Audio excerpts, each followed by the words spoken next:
اللہ کیا ہم آپ کے بھائی نہیں؟ یہاں پر قابل غور بات ہے، صحابہ نے سوال کیا کیا ہم آپ کے بھائی نہیں؟ آپ نے فرمایا انتم اصحابی، انتم اصحابی۔ وقت نہیں، اگر اسی نقطے پہ غور کیا جائے تو یہ حدیث اس بات کی برہان ہے کہ صحابہ عام امتی نہیں، عام امتی نہیں، وہ شان والے امتی ہیں، وہ ایک مقام اور صحابیت کے ڈگری والے امتی ہیں۔ یہی وجہ ہے کہ وہ جو صحبت محمدی نسبت صحبت کی ڈگری ہے یہ اتنی بلند ہے کہ لاکھوں سال کا عابد ہو اور بے ریا عابد ہو وہ ایک گھڑی کا مقابلہ نہیں کر سکتا۔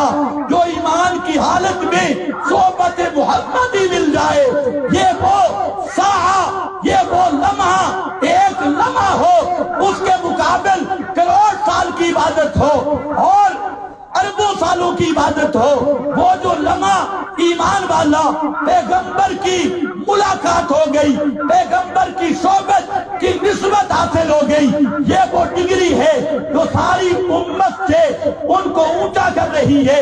یہی بات ہے میرے نبی نے فرمایا اگر تم میں سے کوئی اود پہاڑ جتنا سونا خرچ کرے، پہلی بات تو ہے اود پہاڑ جتنا سونا کہیں ہے صحیح، اور صحابی سونا نہیں، لو اور پیتل بھی نہیں، گندم بھی نہیں، جو اور وہ بھی مد جو اس کا نصیب وہ خرچ کرے، تو پیغمبر کریم نے فرمایا کہ تمہارا احد پہاڑ کا سونا صحابی کے سیر اد سیر جو کا مقابلہ نہیں کر سکتا۔ اس کی یہ ہے وہ فضیلت، یہ ہے وہ ڈگری کہ بعد میں آنے والے ایک مثال کے طور پہ ذکر کیا اور پہاڑ جتنا سونا، بعد میں آنے والے کروڑوں سال کے اعمال لے کے آئیں، لیکن یہ خوش نصیب جس کو ایمان کی حالت میں میرے پیغمبر کی صحبت نصیب ہو گئی، یہ صحبت کی نسبت اتنی بلند ہے کہ کروڑوں سال کی عبادت اس ایک لمحہ تک نہیں پہنچ سکتی، اس کے مقام کو نہیں پہنچ سکتی۔ اس لیے میرے پیغمبر نے یہ خاص خطاب، اس ڈگری کا تذکرہ کئی مقام جب دفاع صحابہ کا بیان آیا پیغمبر کریم نے اسی نسبت کا تذکرہ کیا اور فرمایا اکرموا اصحابی لا تسبوا اصحابی انتم اصحابی اللہ اللہ فی اصحابی۔ یہ اصحابی کا وہ ڈگری ہے جو صحابہ کو عام امتی سے ممتاز کر رہی ہے۔ لہذا یہ دوسری غلط فہمی کہ وہ بھی امتی ہم بھی امتی تنقید کریں تب کیا ہوگا، یہ دوسرا بنیادی فکری غلطی تھی، اعتقادی غلطی تھی۔ میں نے آج یہ کیا صحابہ تاریخی شخصیات نہیں، وہ قرآنی شخصیات ہیں، اور وہ صرف امتی نہیں، ان کو نسبت صحبت بھی ہے، امت بھی ہے۔ اس لیے کسی امتی کو کسی صحابی پر تنقید کرنا، کسی صحابی پہ جرح کرنا، کسی صحابی کی تنقید کرنا یہ خلاف مقتضی ایمان ہے۔ بلکہ یہاں تین حوالے مختصر پیش کروں گا۔ ایک حوالہ ہے امام اعظم امام ابو حنیفہ رحمت اللہ تعالی علیہ، امام محمد، امام ابو یوسف، تینوں ائمہ اور امت کے سرخیل، ان کی کتاب جو تینوں کے عقیدے کا بیان، عقیدہ طحاویہ، وہاں پر اصحاب پیغمبر کے متعلق جو عقیدہ لکھا ہے اس کا خلاصہ یہ ہے نحبہم ولا نبغضہم، ہم سب صحابہ کے ساتھ محبت کرتے ہیں، کسی صحابی کے ساتھ بغض نہیں رکھتے۔ آگے فرمایا حبہم ایمان و ایقان و احسان۔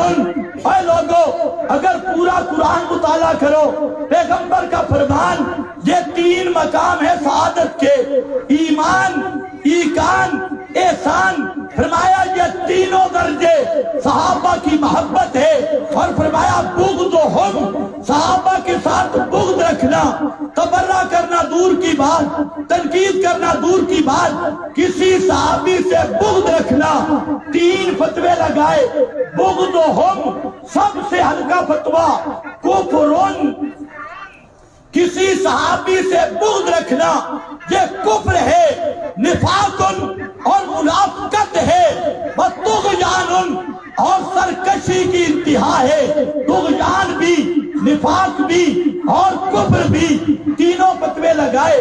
امام ابو درہ الرازی جو محدثین کا امام ہے، بڑا محدث، ان کے لفظ ہیں اذا رأیت الرجل ينتکس احدا من اصحاب رسول اللہ فاعلم انہ زندیق، جب تو دیکھے کہ کوئی آدمی کسی صحابی پہ تبرہ کر رہا ہے، چاہے حضرت معاویہ پہ کر رہا ہے، حضرت صدیق پہ کر رہا ہے، کسی ایک صحابی پر تبرہ اور تنقید کر رہا ہے، فَعَلَّمْ أَنَّهُ زِنْدِيقٌ، سمجھ لے کہ وہ آدمی زندیق ہے۔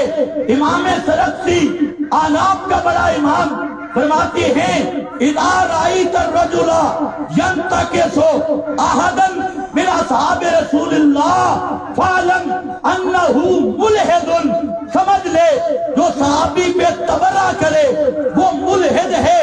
اور یہ فتویٰ امام مالک کا بھی ہے، اور یہ فتویٰ خود قرآن میں ہے۔ اللہ نے عظمت اصحاب رسول بیان کرتے ہوئے وہاں فرمایا لِيَغِيظَ بِهِمُ الْكُفَّارِ، صحابہ کی عظمت اس لیے بیان کی تاکہ کافران دے دل سڑے، ان کے دل سڑے، ان کو جلے، اور پیغمبر اور پیغمبر کے ماننے والے ان کے دل باغ باغ ہوں، اور جو کافر ہیں ان کے دل جلے۔ اللہ نے بتا دیا اصحاب پیغمبر کی تنقید کرنے والا، ان پہ تبرہ کرنے والا، ان کی تکفیر کرنے والا، ان پر الزامات اور بہتان لگانے والا وہ مسلمان نہیں، وہ الکفار کا فرد ہے۔ اور اللہ نے ان کی عظمت بیان اس لیے کی ہے تاکہ کافروں کے دل جلے۔ وآخر دعوانا الحمدللہ۔